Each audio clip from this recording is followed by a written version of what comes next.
Bien, Dios les bendiga en esta mañana a todos mis hermanos. Vamos a, vamos a continuar con el estudio del curso de escatología y hoy nos toca ver, hoy es marzo 3, nos toca ver el curso del presente siglo y eso es lo que vamos a ver en esta mañana. Así que recuerde que usted tiene que tener su prontuario, su marcador para ir este, sombreando todas aquellas clases que estamos viendo para que llevemos la secuencia de la clase. Em, la tarea especial número 1, febrero 24, ya venció. Entonces, por lo tanto, hoy les voy a dejar la tarea especial que será para el 24 de marzo. Recuerde que estas tareas especiales son sustitutos de los exámenes. Así es que no se vaya a confiar en que no necesita hacer esto, ¿verdad? Así es que hay que tener mucho cuidado, hermano, porque las tareas, las investigaciones y los análisis que se piden son para que exista una retroalimentación. Bueno, hoy vamos a ver el curso del presente siglo y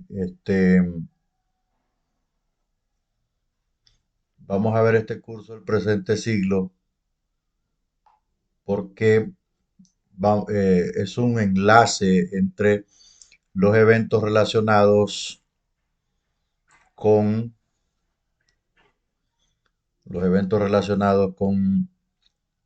el todos aquellos sucesos después del rapto y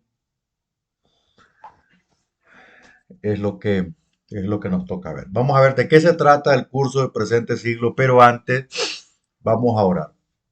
Amado Dios que estás en los cielos, adoramos y bendecimos tu santo nombre.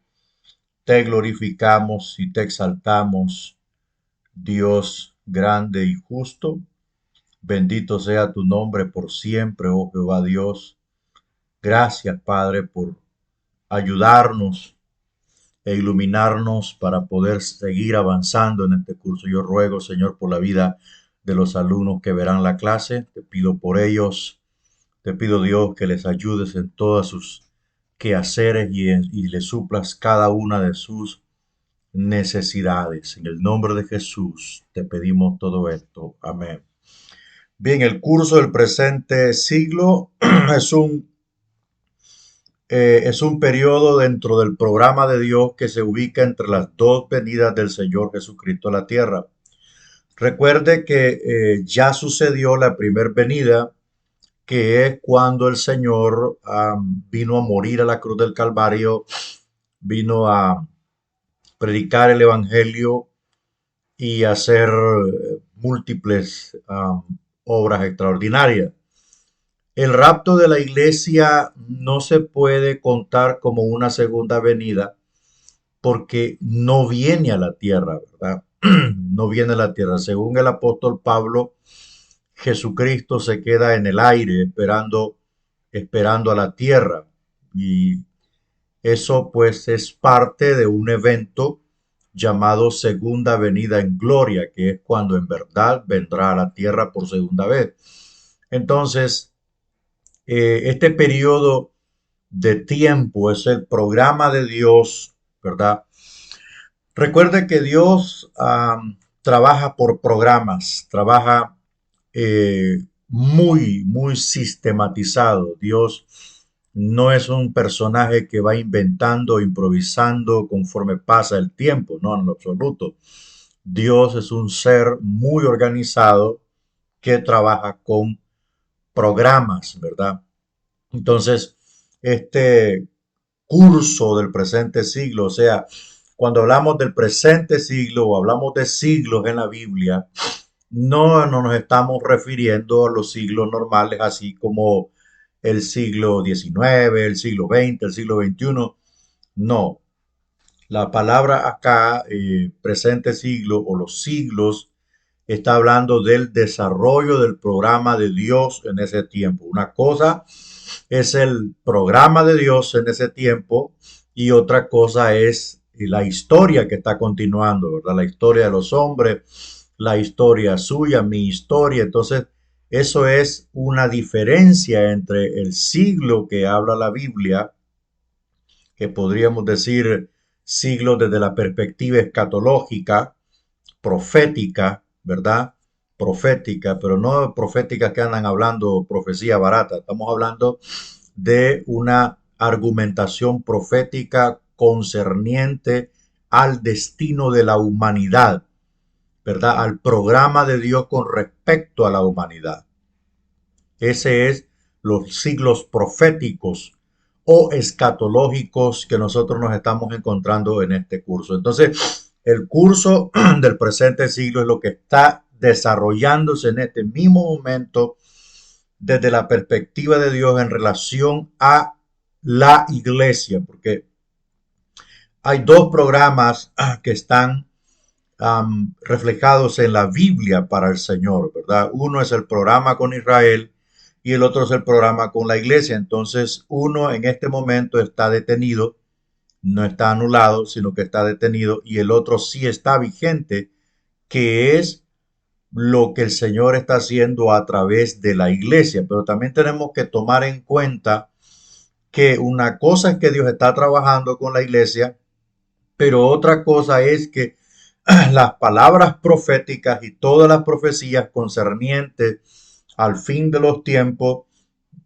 eso se tiene que cumplir. Eso se tiene que cumplir. Entonces, todo eso se está desarrollando en este tiempo y se ha venido desarrollando hasta que eso empezó a desarrollarse desde que Jesucristo vino a la tierra y se fue. Y usted puede ver que ese tiempo ya lleva más de 2023 años. Entonces, ese curso del presente siglo, que aquí siglos no son 100 años, sino es un periodo de tiempo, es un, como está diciendo ahí, la explicación es un periodo, es un tiempo profético, escatológico que se está desarrollando, amén, hasta que el Señor venga por segunda vez a la tierra, que por supuesto, amén, que por supuesto terminará con el arrebatamiento de la iglesia, porque el programa de la iglesia es lo que está interrumpiendo o lo que tiene en stop el programa de Dios con Israel, ¿verdad? Recuerda que el programa de Dios con Israel incluye las 70 semanas de Daniel, cosa que ya pasaron 69 semanas de años. Entonces estamos hablando de que Dios en su programa con Israel proféticamente para establecer un gobierno mundial por parte del Mesías Jesús. Entonces ya han pasado 483 años de ese programa, de ese programa de Dios con Israel, y hasta este momento está suspendido porque faltan 7 años. Entonces, el que está deteniendo ese programa por el momento es el programa de la iglesia, que una vez que sea raptada, se acabó el programa de Dios con la iglesia en el mundo y da paso a reiniciar la última semana de años con el programa de Israel. Entonces, por lo tanto, ese curso del presente siglo es todo ese tiempo y todos esos sucesos proféticos, escatológicos, acontecimientos que han ocurrido con relación a la iglesia en el mundo y con, amén, con todos los cumplimientos proféticos por parte de Cristo y los profetas concernientes hacia el fin de los tiempos. Bueno, aquí dice que es un programa divino, por supuesto no es un programa orquestado por la iglesia, no es un plan de la iglesia, no es un plan de Israel, es un programa divino, o sea, por encima de los gobiernos humanos, por encima de las organizaciones mundiales, amén, llámese ONU, llámese Consejo de Seguridad, llámese la OTAN, llámese todas las élites poderosas políticas, existe un programa divino, porque Dios es el gobernante moral del universo. ¿Ok? Dios es el gobernante moral del universo, es el soberano juez de la tierra. Entonces, por encima de la historia del hombre, por encima de la realidad del hombre y su vida cotidiana, existe un programa divino reflejado en la Biblia que se va a cumplir paso a paso, ¿ok? Hasta que Él tome el control del mundo, ¿verdad? Y los gobiernos gentiles caduquen, porque el último gobierno, el último imperio gentil será el del anticristo. Entonces ahí el Señor le va a dar su tiempo y después de él tomará el control del planeta. Bueno, aquel que acepte que la Biblia se divide en Antiguo y Nuevo Testamento debe aceptar que Dios ha dividido su programa en segmentos de tiempo. Bueno, los segmentos de tiempo, vuelvo a repetir, son parte del programa de Dios. Son parte del programa de Dios. Y nosotros los hemos visto, por ejemplo, los segmentos de tiempo son las dispensaciones que hemos contemplado, por ejemplo, la dispensación de la inocencia, ¿verdad? Cuando Adán y Eva, la dispensación de la conciencia, que es cuando Adán y Eva ya conocen el pecado, el bien y el mal, la dispensación del gobierno humano, cuando Noé, ¿verdad? Sale después del arca, sale después del diluvio, la dispensación de la promesa, la dispensación de la ley, la dispensación de la gracia, la dispensación del reino, ¿verdad? Son siete dispensaciones. Entonces son segmentos de tiempo en donde Dios desarrolla su programa. Actualmente estamos en la dispensación de la gracia, que es el periodo de tiempo en donde el Señor está, hermanos, pues desarrollando su programa con la iglesia. El estudio dispensacional por segmentos de tiempo de la Biblia consiste en la identificación de ciertos periodos bien definidos que son indicados divinamente, junto con el propósito revelado por Dios relativo a cada uno, porque Dios es un Dios de orden. Hay periodos de tiempo bien definidos relacionados con el propósito divino. Por ejemplo, aquí tenemos Romanos 5:14, desde Adán hasta Moisés. Es un periodo de tiempo, hay muchas generaciones desde Adán hasta Moisés. Eh, Está el otro, la ley por Moisés, la gracia por Jesús, otro periodo de tiempo. Los tiempos de los gentiles, una mención que hace el Señor Jesucristo en Lucas 21:24, cuando se acaben los tiempos de los gentiles. Y Pablo en su tesis dice, cuando sea el cumplimiento de los tiempos de los gentiles. Entonces, todo esto que habla de los tiempos de los gentiles está refiriéndose a al dominio de los hombres, ¿verdad? Los gobiernos humanos, eh, el mundo está en control y el poder el mundo está en control de la política mundial, ¿verdad? De la política mundial. Entonces, eso se llaman los tiempos de los gentiles que acabarán o se consumarán con la llegada del anticristo. Entonces, una vez allí, el anticristo tendrá 7 años a disposición para desarrollar su programa, ¿verdad? Que Dios usará a este personaje como martillo de ira contra muchas naciones que se han levantado en contra del Evangelio y en contra del nombre de Yahweh, o han oprimido a Israel, la nación bendita de Jehová. Entonces, el anticristo y su gobierno serán usados como martillo de ira para también castigar a los rebeldes que rechazaron el santo evangelio de Cristo, mataron a los profetas, mataron a los misioneros, a los pastores, a los predicadores. Entonces allí él será usado como el látigo de ira por parte de Dios. Cuando este tiempo termine, Jesús va a descender del cielo a la tierra y matará al anticristo, al falso profeta.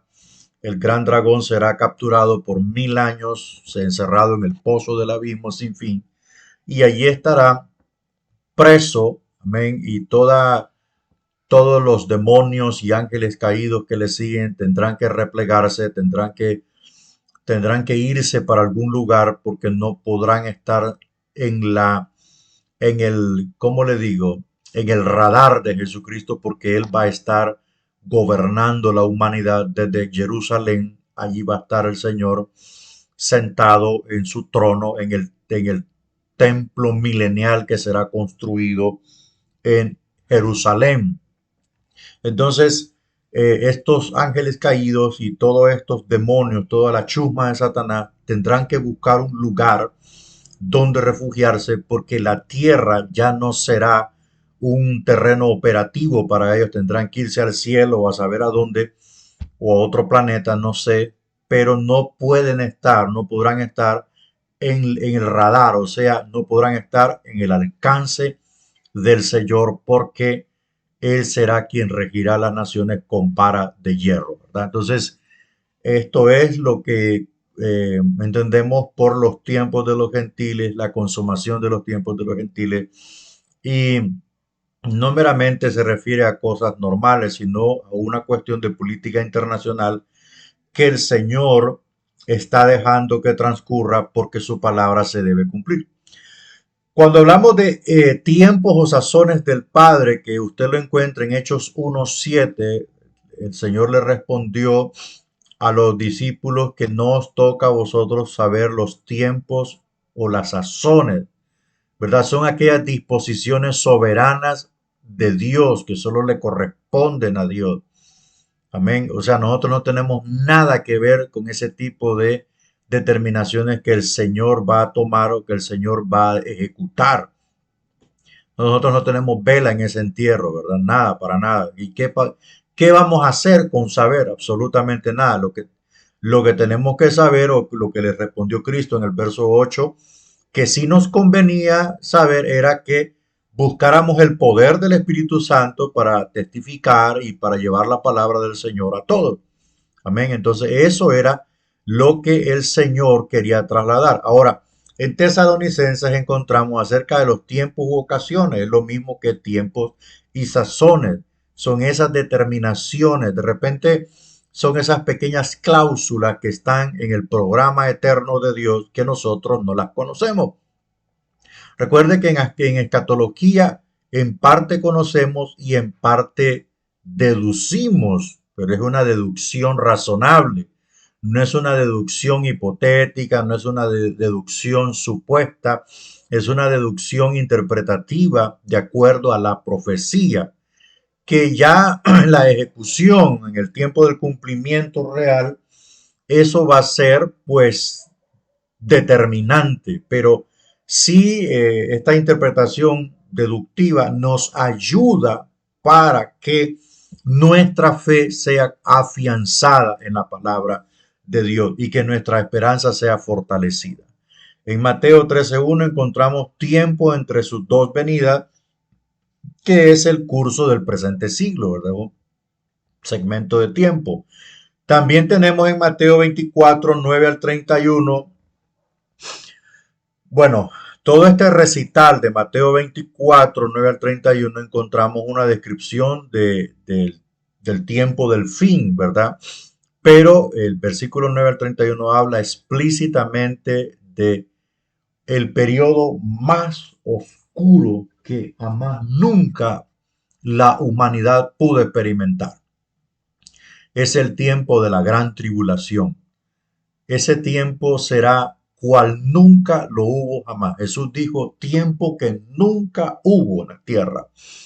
O sea, será un tiempo de terrible angustia sobre angustia, sin esperanza, sin poder el ser humano tener un ápice de tranquilidad, esperanza. ¿Por qué? Porque quien gobernará la humanidad será la encarnación de Satanás. Entonces, todo este segmento de tiempo que dura 7 años más 75 tardes, este tiempo, amados hermanos, no es recomendable que ningún cristiano se quede. ¿Por qué? Porque los cristianos que se levanten en el tiempo de la tribulación serán perseguidos hasta la muerte. Recuerde que Lucifer gobernará la humanidad y él ha deseado ser el rey supremo de la tierra. Él ha deseado ser el número uno en la tierra abiertamente. Hasta el momento solo trabaja bajo. Hasta el momento él trabaja en lo oculto, en lo secreto. Pero en este tiempo de gran tribulación, él actuará de forma abierta. Tendrá el poder de las naciones, tendrá su riqueza, tendrá su armamento bélico, tendrá armas nucleares en sus manos, tendrá bombas atómicas, tendrá bombas químicas, tendrá bombas bacteriológicas, tendrá la tecnología de ese tiempo. Los satélites en el espacio, la mayoría estarán a su disposición, tal vez todos. Al caso que Satanás hará conforme a su corazón. Y hay dos objetivos en el corazón de Satanás: destruir a la nación de Israel y número dos, derramar sangre humana. Entonces hay que tener mucho cuidado. Yo considero que este curso debe de dejarle un gran mensaje a usted. Lo que viene después del rapto, amados hermanos, es fatal para la humanidad. Vendrán guerras horribles, guerras sangrientas. Lo que aconteció en la Segunda Guerra Mundial, si en la Segunda Guerra Mundial murieron 60 millones de personas en Europa, en las guerras que vienen en la tribulación morirá la tercera parte de la humanidad, producto de las guerras. Y si para ese tiempo somos 9.000 millones de personas, la tercera parte serían 3.000 millones de personas. Yo considero que el mundo se va a convertir en el panteón más grande que pudo haber existido. La contaminación ambiental, las aguas contaminadas, las aguas potables, los mares contaminados, la tercera parte, el hedor, el estupor, va a florecer, la quema de los bosques, el mundo será sacudido, golpeado, vendrán terremotos poderosísimos en donde cerros e islas desaparecerán y emergerán otros. Eso indica que las placas tectónicas que cruzan el planeta tendrán una actividad como nunca antes ha habido. Países se perderán, como los Países Bajos, como Holanda y otros países que estén bajo el nivel del mar se van a perder. Países con una debilidad en cuanto a su economía, en cuanto a su geografía, en cuanto a su estado de derecho, van a desaparecer. Yo considero que este país va a desaparecer. Creo que Honduras va a desaparecer. Creo que Centroamérica va a desaparecer para la tribulación. Lo que viene es dantesco. Aparte de la manifestación demoníaca que saldrán, muchos demonios, ángeles caídos, perversos, malignos, serán liberados para el día y la hora de la tribulación. Ellos están presos en el pozo del abismo. Su rey es Apolión, el príncipe de la destrucción, y él comandará esa horda que saldrá de ese lugar, como cuando el humo sale de un horno, y ellos invadirán la tierra y atormentarán a los hombres por 42 meses, o sea, 3 años y medio. O sea que esto, a la mitad de la tribulación, serán liberados para atormentar, mas no harán morir a la gente, sino que los atormentarán cual si fuera el piquete de un escorpión.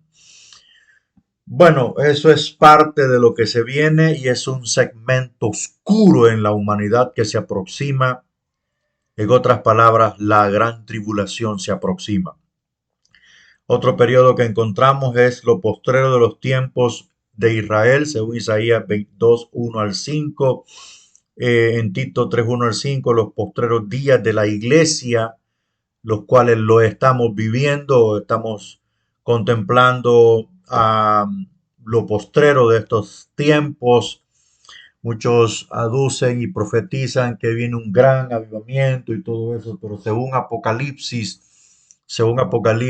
cuando la última iglesia, el mensaje a la última iglesia, que no es Filadelfia, sino que es la Odisea, es una iglesia muerta, es una iglesia materialista, es una iglesia pactera, es una iglesia chaucera, ¿verdad? Rica, prosperada, pero tiene un nombre, pero no tiene vida. Entonces, eh, después vemos en el capítulo 4 que Juan está en el cielo y empieza a ver todo lo que está en el cielo. Entonces, dispensacionalmente eso nos indica que la iglesia será raptada en la condición que se encuentra o que presenta la Odisea en los términos generales o universales de la historia. Es posible que existan algunos pequeños avivamientos porque Dios es soberano y Dios no va a actuar como nosotros digamos. Pero en términos generales la iglesia está así, la iglesia es encuentrista, la iglesia es materialista, la iglesia es adinerada, la iglesia saca ventaja de la palabra, la iglesia vende la profecía, la iglesia extorsiona, la iglesia pacta, eh, trae tantos dólares, te doy un chancho, te doy una gallina, o te va a dar un carro, te va a dar una casa, pacta con $300, pacta con $500 y vas a entrar a los Estados Unidos y ahí viene la extorsión. Amén. Entonces, esa es la condición de la iglesia en su parte apóstata, de lo que es apostasía. Amén. Y vemos nosotros que la maquinaria satánica se está entretejiendo y se está entretejiendo cada día más. Vemos los poderes mundiales muy agitados. Amén. Europa vuelve a ser, se está agitando mucho Europa. Hay países que están invirtiendo billones de dólares en rearmarse, como Alemania, que está invirtiendo un porcentaje de su presupuesto anual para equiparse más, ¿verdad? Ya que su ejército ha sido el más obsoleto de todos. Pero vemos un agitamiento en muchos puntos del mundo, como en Asia. Vemos las aguas agitadas, ¿verdad? Por parte de Corea del Norte, probando sus misiles balísticos, lanzándolos al mar de Japón. Los japoneses no quieren responder porque Japón escarmentó mucho el poder nuclear y atómico cuando Hiroshima y Nagasaki. Entonces vemos un polvorín que está a punto de reventar. Si Corea del Norte ataca a Japón, Estados Unidos entrará en la guerra y no nos conviene ver una guerra de ese orden entre Estados Unidos y Corea del Norte porque quien lidera Corea del Norte es un descabezado llamado Kim Jong-un y ese hombre no teme a nadie y para lanzar un misil balístico a los Estados Unidos sería la hora de menos, ya que todos sus ensayos es para atacar a los Estados Unidos, a lo cual yo recomiendo a los hermanos de los Estados Unidos, a los latinos de los Estados Unidos, ese país en un tiempo, en un abrir y cerrar de ojos, dejará de ser el sueño americano y muchos latinos tendrán que huir de ese país porque se está agitando el mar atómico, el mar nuclear. Y en el otro punto, en Europa del Este, vemos a Rusia enfrascada en una guerra caprichosa contra Ucrania. Amén. Y vemos otros países que se están aliando con Rusia, como Bielorrusia y la China, bajo está metiendo armas y esto va a desatar algo terrible. Luego vemos a China también queriendo tomar el control de China-Taiwán. China-Taiwán es un protectorado de los Estados Unidos, un aliado estadounidense, y si China invade, según su constitución, puede invadir libremente a China-Taiwán, y si eso ocurre, Estados Unidos entrará en guerra con China, cosa que tampoco nos conviene porque el mundo entraría en una recesión astronómica, porque actualmente tenemos un gobierno unipolar donde es Estados Unidos la primer potencia mundial que da no solo soporte, sino que es el mercado número uno en el planeta. Nadie quiere negociar con otro país sino con los Estados Unidos porque su moneda está por encima de todas las monedas. El euro ha bajado y nos encontramos nosotros con las aguas turbulentas tal y como Apocalipsis 13, verso 1 lo menciona. Y vi salir del mar una bestia espantosa y terrible. Entonces, todos estos movimientos, por decir así, agitadas las aguas de la guerra, el rearme de muchos países. Polonia está armado hasta los dientes. Vemos turbulencia en Medio Oriente. Siempre Israel es el epicentro de todas estas cosas. Y después vemos turbulencia en América Latina. La economía en los Estados Unidos sube y baja, tiene muchos problemas. Va a llegar un momento en donde va a crear otra recesión. De ahí vemos el socialismo y el comunismo tomando auge en América Latina. Todo parece indicar que la plataforma, el pedestal que el anticristo necesita, se está entretejiendo cada día más. Se está entretejiendo cada día más. No nos conviene una guerra entre la OTAN y Rusia porque eso declararía a las Naciones Unidas como un knockout final, y eso puede dar paso al gobierno del orden mundial, donde 10 naciones tomarán el control del planeta y decidirán qué hacer con el planeta. Las 10 economías más grandes del planeta tomarán el control, el G10 o el gobierno del orden mundial. Ese es el tiempo en el que estamos viviendo, y hay muchos hermanos y mucha iglesia que está enfrascada en otros asuntos, no saben absolutamente nada de escatología, no quieren saber nada de lo que dice la Biblia, más de lo que es prosperidad, ministerio, gloria, honra, paternidad, porque los hombres le piden paternidad a los hermanos en lugar de darles ese acobijo, en lugar de darles ese pastoreo que necesitan, porque la paternidad es bella, amén, cuando las cosas se hacen con amor desinteresado, pero muchos piden honra de paternidad y les hablan más de eso que hablarles de que la gran tribulación se aproxima y que si estás viviendo con dos mujeres al mismo tiempo, o estás estafando, o estás robando, o te estás robando las finanzas del Señor y estás haciendo de todo con ello, te va a ir mal.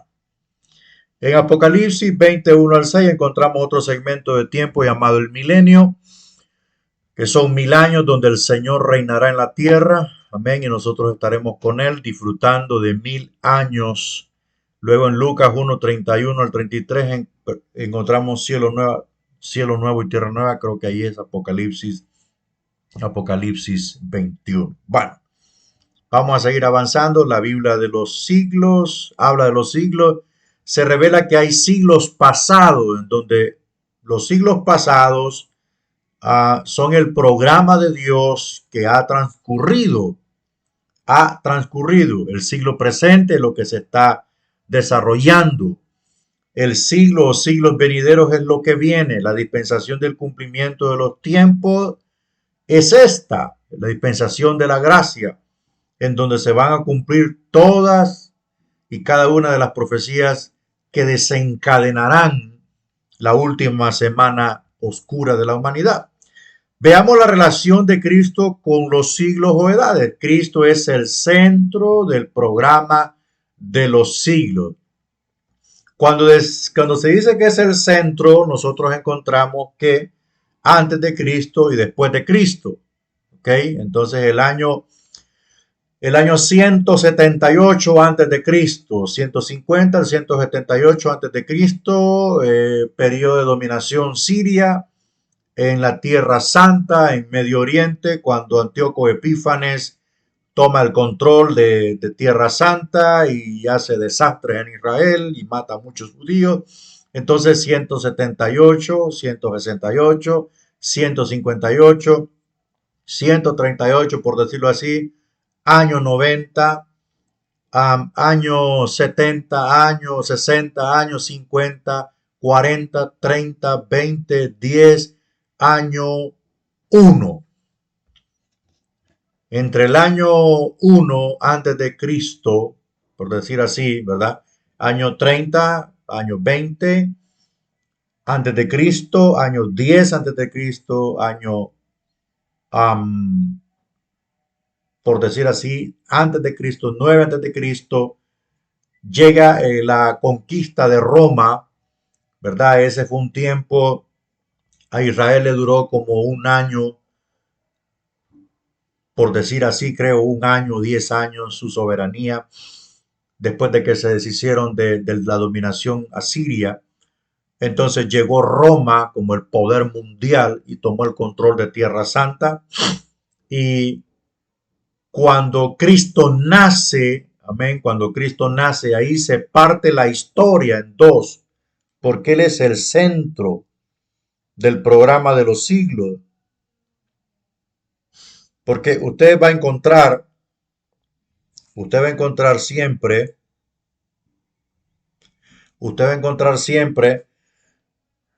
antes de Cristo y después de Cristo. Él es el centro del programa de los siglos. Él es el hombre que partió la historia en dos.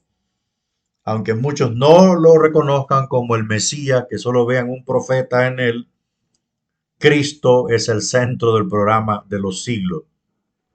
Todo lo que se dijo de él antes se cumplió en su nacimiento, en su muerte y en su resurrección. Todo lo que viene, amén, todo lo que viene después de él, que él anunció y que habló por boca de sus santos apóstoles, es el programa que se está cumpliendo. El apóstol San Pablo dijo que el anticristo no se manifestaría si no aparecería la apostasía, perdón, que el Señor no vendría si no aparecía la apostasía y el hombre de pecado. Todo se está cumpliendo. Jesús anunció y dijo que habrían pestes, terremotos, etcétera, etcétera. En cuanto a los tiempos finales, todo se está cumpliendo. Una nación se levantará contra otra nación. Eso se ha cumplido. Absolutamente se ha cumplido. Entonces Cristo es el centro del programa de los siglos. El programa anterior habló del Mesías, se cumplió. El nuevo programa es lo que dijo el Mesías, se está cumpliendo. Los siglos son los periodos de tiempo dentro de los cuales, ahí está, Dios está revelando su propósito y su programa divino. Repito, cuando habla de siglos, no está hablando de los siglos, el siglo XIX, el siglo XX, no está hablando del tiempo cuando se inventó la rueda, no está hablando del tiempo cuando se inventó la imprenta, el teléfono, la corriente alterna, la energía, la televisión. Está hablando del programa de Dios. El programa de Dios es uno y el programa de los hombres es otro, teniendo como centro al Señor Jesucristo, porque Él es el equilibrio de la existencia. Él sustenta todas las cosas con la palabra de su poder. Cristo es el equilibrio, es el intercesor. Si no hubiese un intercesor, la iglesia ya hubiese desaparecido y el mundo hace tiempo hubiese sido destruido. Pero el intercesor llamado Jesús de Nazaret está delante del Padre. ¿Ok? Entonces Él es el que le da el equilibrio al cosmos. Cuando examinamos los pasajes nos damos cuenta que Cristo mismo es el centro del programa de Dios, por él fue hecho el universo según Hebreos 1:2. Él es la causa de la creación de las cosas. Siguiente, es llamado el Rey de los siglos. Del Rey de los siglos. ¿Por qué? Porque todos esos programas, su hebra enhebrante ha sido el Mesías Jesús. Los siglos se ven centrados en la obra de la cruz por los pecados del mundo. La obra fue planeada antes que comenzaran los siglos. La obra más grandiosa y magna es la muerte del Señor en la cruz del Calvario. Ahí fue derrotado un poder tan increíble como el del pecado. Veamos el propósito divino. A partir del ministerio terrenal del Señor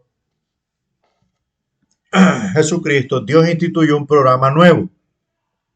No para reemplazar el programa para Israel, sino para interrumpirlo por todos nosotros. Entonces, este programa se ha venido ejecutando desde que Dios llamó a Abraham. Desde ahí empezó el programa de Dios con Israel. Y se vino ejecutando hasta la muerte del Mesías. Cuando el Mesías muere, el programa de Dios con Israel se detuvo. Ahí se detuvo. Ya Dios no trató más con Israel, sino que trató con la iglesia. ¿Verdad? Con la iglesia. Y a veces la iglesia no ha entendido su papel en la tierra. No ha entendido absolutamente nada de su papel en la tierra. Pues ¿por qué? Porque no se le ha enseñado. No se le ha enseñado a la iglesia que es parte de un programa divino, un propósito divino, en el cual Jesús nos manda a llevar su palabra a las naciones. No nos ha enviado el Señor a acumular riqueza, no nos ha enviado el Señor a otra cosa más que a eso, a preparar la iglesia para el retorno de Cristo y llevar la palabra a otros necesitados. Este programa es previsto por el Señor en su discurso del aposento alto en Juan 13 al 16. El concilio de Jerusalén, según Hechos 15, anunció que Dios visitó por primera vez a los gentiles para tomar de ellos pueblo para su nombre. Según Malaquías 2:15, este es el programa de Dios para el presente siglo. O sea, ya estaba anunciado en el Antiguo Testamento, en Malaquías 2:15, que el Señor se apropiaría, amén, de los gentiles, pueblo para su nombre. Ahora, ¿qué fue lo que sucedió con esto? El Israel nacional no lo aceptó por su radicalismo, amén, por su odio racial, porque eran radicales, pero el Israel espiritual, que eran los discípulos, sí lo comprendieron cuando vieron los informes del apóstol Pedro, que fue enviado donde Cornelio y su familia, y el informe de Bernabé y Pablo cuando volvieron de Asia de su primer viaje misionero. Entonces, todo este concilio, los discípulos comprendieron que el Señor era soberano y que también había salvación, promesa de salvación y la promesa del Espíritu Santo para el gentilismo, y que de gentiles y judíos el Señor estaba creando un cuerpo llamado iglesia, el nombre de Jesús. Sigamos viendo el propósito divino.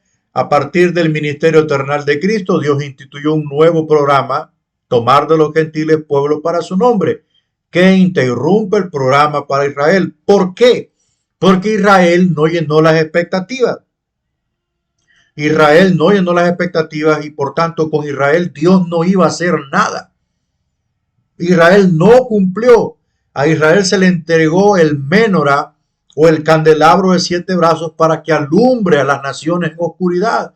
Y ellos encerraron su luz dentro de un templo y dentro del ego y dentro del corazón racista y radicalista, y eso impidió que Dios iluminase las naciones, porque si bien es cierto, Dios llamó a un pueblo para poner su nombre en él, que fuese el enlace entre los hombres, también creó a las naciones gentiles. Todos somos creación de Dios y teníamos el derecho de recibir el conocimiento de Dios y su voluntad. Entonces, como Israel no cumplió, el Señor cambió su mirada y la gota que derramó el vaso fue cuando Israel nacional rechazó al Mesías enviado. Entonces eso cambió de ruta el programa de Dios y empezó a trabajar con los griegos, empezó a trabajar con los samaritanos, empezó a trabajar el Señor a anunciarles la palabra a los gentiles. Amén. Entonces ahí se activa el programa de Dios con la iglesia y por supuesto cuando desciende el Espíritu Santo del Señor, nace la iglesia en poder y fuego, unción, y es allí donde empieza el reloj, amén, del tiempo de la dispensación de la gracia y la iglesia a rotar, a continuar, y el reloj de Dios con Israel queda en stop.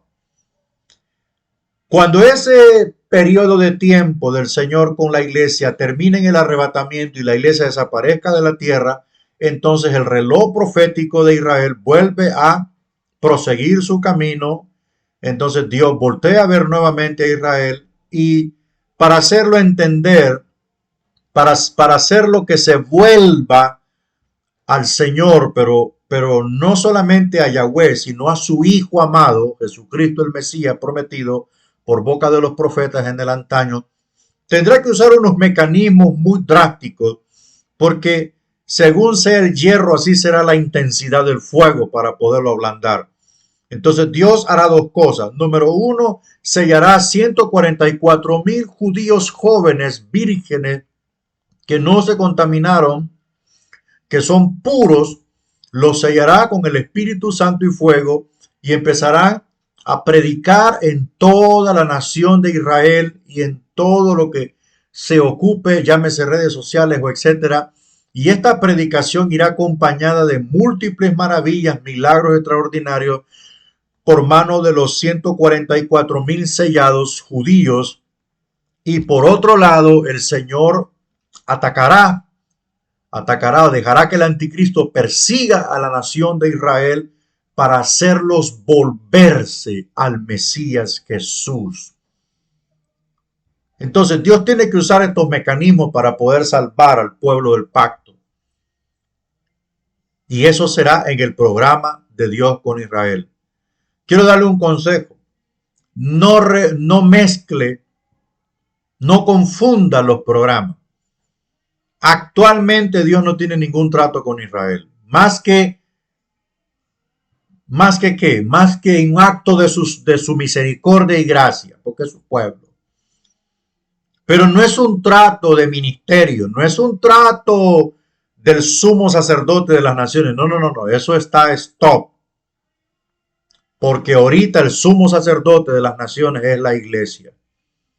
La iglesia verdadera, la iglesia limpia, la iglesia santa del Señor. No la iglesia que es más mundo que iglesia. Es la iglesia limpia que está llevando la palabra de Cristo y el testimonio. Este pueblo constituye uno, iglesia, que es cuerpo de Cristo. Número dos, esposa, que es, según Efesios, cuerpo y esposa. Recuerde que todo esto es metafórico. Un cuerpo necesita cabeza. La esposa necesita un esposo y el esposo es la cabeza. Entonces es lo mismo, es una metáfora. Es pámpano del cual él es la vid. Recuerde que el pámpano es la ramita donde se desgaja el fruto. Y la vid es el árbol. Nosotros sin la vid no servimos para nada. El rebaño del cual él es el pastor, el príncipe de los pastores. El número 5, el templo del cual él es piedra angular. Número 6, sacerdote del cual él es el sumo sacerdote. Somos sacerdotes porque intercedemos por otros. No porque nos vistamos como sacerdotes. No existe ese ministerio sacerdotal en la iglesia. ¿De dónde se sacaron que ahora hay sacerdocio y que tiene que ungirte un sacerdote para que sea sacerdote en la iglesia? ¿Dónde está eso? Eso es ecuménico. Yo he visto en redes sociales que hay gente que está sacando que hay un ministerio. ¿Dónde está eso? Eso es en funciones espirituales, señores. Ya el sacerdocio arónico quedó anulado porque el gran sumo sacerdote entró con su propia sangre al cielo, al velo, abrió el velo del cielo, del lugar santísimo en el cielo. ¿Quién va a entrar allá? Ya no se necesita sacerdotes humanos ni sumos sacerdotes humanos, ya no se necesita sangre de toro ni de oveja ni de nada. Cristo entró con su propia sangre al lugar santísimo y el Padre recibió su sacrificio único para siempre. ¿De dónde se saca la iglesia del Señor? Que para ser sacerdote en la iglesia hay que llenar estos requisitos, hay que ser ungido por otro sacerdote. ¿A dónde se sacan esto? No pueden ni con el discipulado y quieren ser sacerdotes de oficio. Nosotros somos sacerdotes en términos espirituales, en términos funcionales. ¿Por qué? Porque intercedemos por otros. Eso hace un sacerdote. Hace una intercesión por otro. Es un representante de Dios. Todos somos representantes de Dios por boca del apóstol Pedro. Número 7. Somos nueva creación. Él es la cabeza y la primicia. La primer creación, Adán es el representante de la creación. Adán es la cabeza de la humanidad. Una humanidad caída porque Adán la hizo caer. Todo niño que nace, nace caído. Pero la nueva creación espiritualmente, que inicia espiritualmente y terminará físicamente, la cabeza es Cristo. La cabeza es Cristo, porque de modo que si alguno está en Cristo, nueva creación es, nueva criatura es. Las cosas viejas pasaron. ¿Cuáles cosas viejas? La vida antigua, las obras antiguas, la historia antigua. Las cosas viejas pasaron. He aquí, todas son hechas nuevas. Otra historia. ¿De quién? De una nueva criatura, una nueva creación, del cual Cristo es la cabeza. Entonces, en los postreros tiempos, cuando esta nueva creación prevalezca en el camino de Dios y muera en Cristo, o sea, arrebatado al cielo, seremos transformados en un abrir y cerrar de ojos, con cuerpos inmortales, semejantes a los de los ángeles, con poder, con plenitud, con todo. Esa es la materialización de una nueva creación, del cual Cristo es la cabeza. Veamos el carácter. Misterio. El presente siglo comienza con el rechazo del Mesías por Israel hasta la recepción venidera del mismo Mesías. Ahí comenzó el curso del presente siglo, cuando Israel rechazó al Mesías. Amén. Rechazó al Mesías y esto hizo que el propósito de Dios se desviara a los gentiles. Hasta que venga por segunda vez. Recuerde que la segunda venida de Cristo está compuesta en dos. Una es el rapto, que vendrá en secreto solo por la iglesia. No tiene nada que ver con Israel ni con las naciones. Cuando venga 7 años después de ese rapto, vendrá en físico. Y el mundo será expectante de todo esto. Lo que era un mito para la humanidad, de aquellos que se burlaban tanto, hay naciones que serán castigadas duramente. Porque aparentemente como que a Dios no le importan estas cosas, pero sin embargo a Brasil le dio su pequeña prueba de poder hace poco. Porque Brasil es un país pagano y corrupto, inmerso en la oscuridad de las tinieblas del pecado. Aunque se puede decir que hay muchas iglesias, pero el evangelio es el que transforma las vidas, no los dogmas de los hombres, es el evangelio. Entonces, Israel rechazó al Mesías y desde que rechazó al Mesías lo pagó caro. El peor castigo que pudo recibir la nación israelita fue en la década del 30. Entre el año 1939 y 1945, la Alemania nazi mató 6 millones de judíos.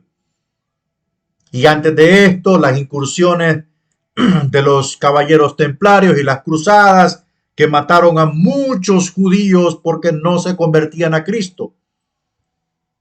Los convertían a la Iglesia Católica a la fuerza y eso mató millones. La Santa Inquisición mató millones de judíos. Aparte de granjearse el odio de las naciones que odian a Israel, ¿verdad? Aparte de todo esto, Israel lo ha pagado caro. Algo no revelado y desconocido anteriormente ahora es revelado, según Efesios 3, 1 al 12.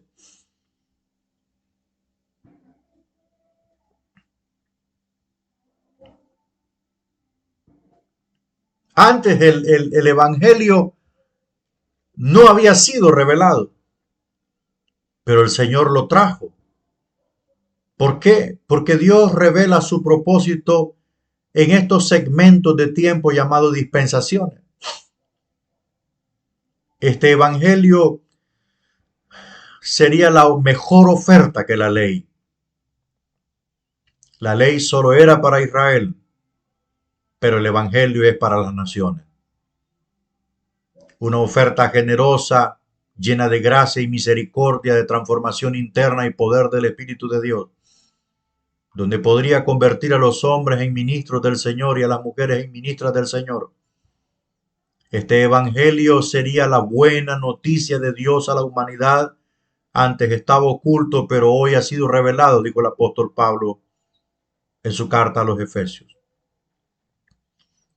La existencia de este presente siglo que había de interrumpir el programa establecido por Dios con Israel era un misterio.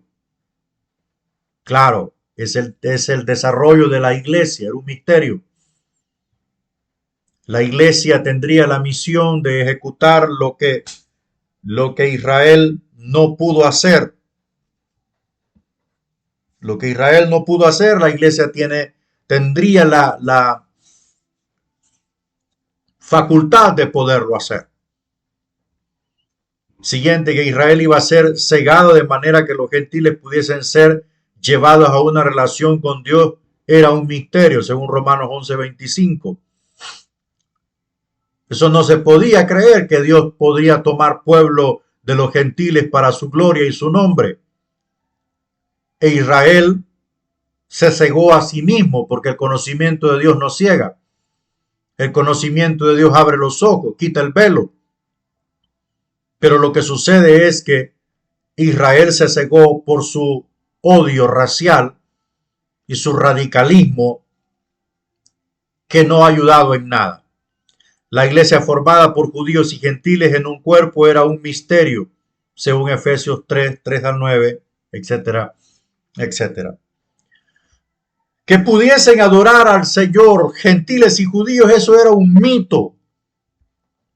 Pero Cristo vino a derribar la barrera racial, quitó la barrera intermedia del odio y del radicalismo, y aquellos israelitas espirituales llamados discípulos, apóstoles, empezaron a comprender el propósito o programa de Dios llamado iglesia, que estaría compuesta por judíos y gentiles. Ese era el programa de Dios y los discípulos lo entendieron. Su fin, en este presente siglo, entre las dos venidas de Cristo, Dios está llevando a cabo dos programas distintos: el de la iglesia, que terminará con su traslado, y el de Israel, que termina después de la segunda venida de Cristo. El programa de Israel termina después del milenio. En el milenio, Israel verá cumplidas todas las promesas, todas las profecías dadas por los profetas del Antiguo Testamento en torno a la a la nación política de Israel como el pueblo del pacto, su hegemonía, su poder político mundial. Pero ¿quién podrá establecer a Israel como potencia en el reino sino el mismo rey? Entonces ahí Israel en el milenio vivirá en la paz que siempre quiso vivir, disfrutará de su libertad que siempre quiso tener, disfrutará de su desarrollo, porque en 1000 años donde no haya muerte, donde, bueno, tal vez muerte no, porque la muerte siempre estará hasta que sea destruida en el postrer día más final que nunca, donde la muerte será escasa. Alguien que muera de 100 años lo considerarán bajo maldición porque podrá vivir la vida de los árboles. Un secoya puede vivir miles de años. Entonces la vida de los árboles milenarios, longevos. Entonces todo este periodo de tiempo donde el mundo volverá a desarrollarse, a reconstruirse, porque quiero decirle que el mundo quedará hecho una desgracia. Los meteoros que caerán del cielo, los grandes maremotos, los terremotos, las guerras nucleares, habrá una destrucción total del planeta. Entonces en esos 1000 años el Señor Jesús, cuando pone sus pies en el monte de los olivos, regenera la tierra, la limpia de todo pecado y la convierte en un paraíso extraordinario. Entonces, allí Israel podrá disfrutar de las promesas dadas por Dios en el Antiguo Testamento y la iglesia simplemente será testigo de estas cosas. Bueno, hasta ahí vamos a llegar.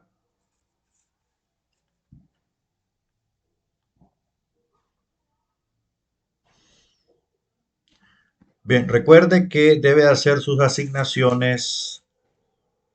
Pero en este curso de escatología bíblica no hay asignaciones porque el proyecto que les asigné entonces reemplaza todo lo que son tareas, ¿verdad? Solo las tareas especiales que son el reemplazo de los de los de los exámenes. Yo voy a postear en Classroom la tarea especial número 2. Así que Dios le bendiga y cualquier pregunta usted me la hace al chat, ¿verdad? Al WhatsApp.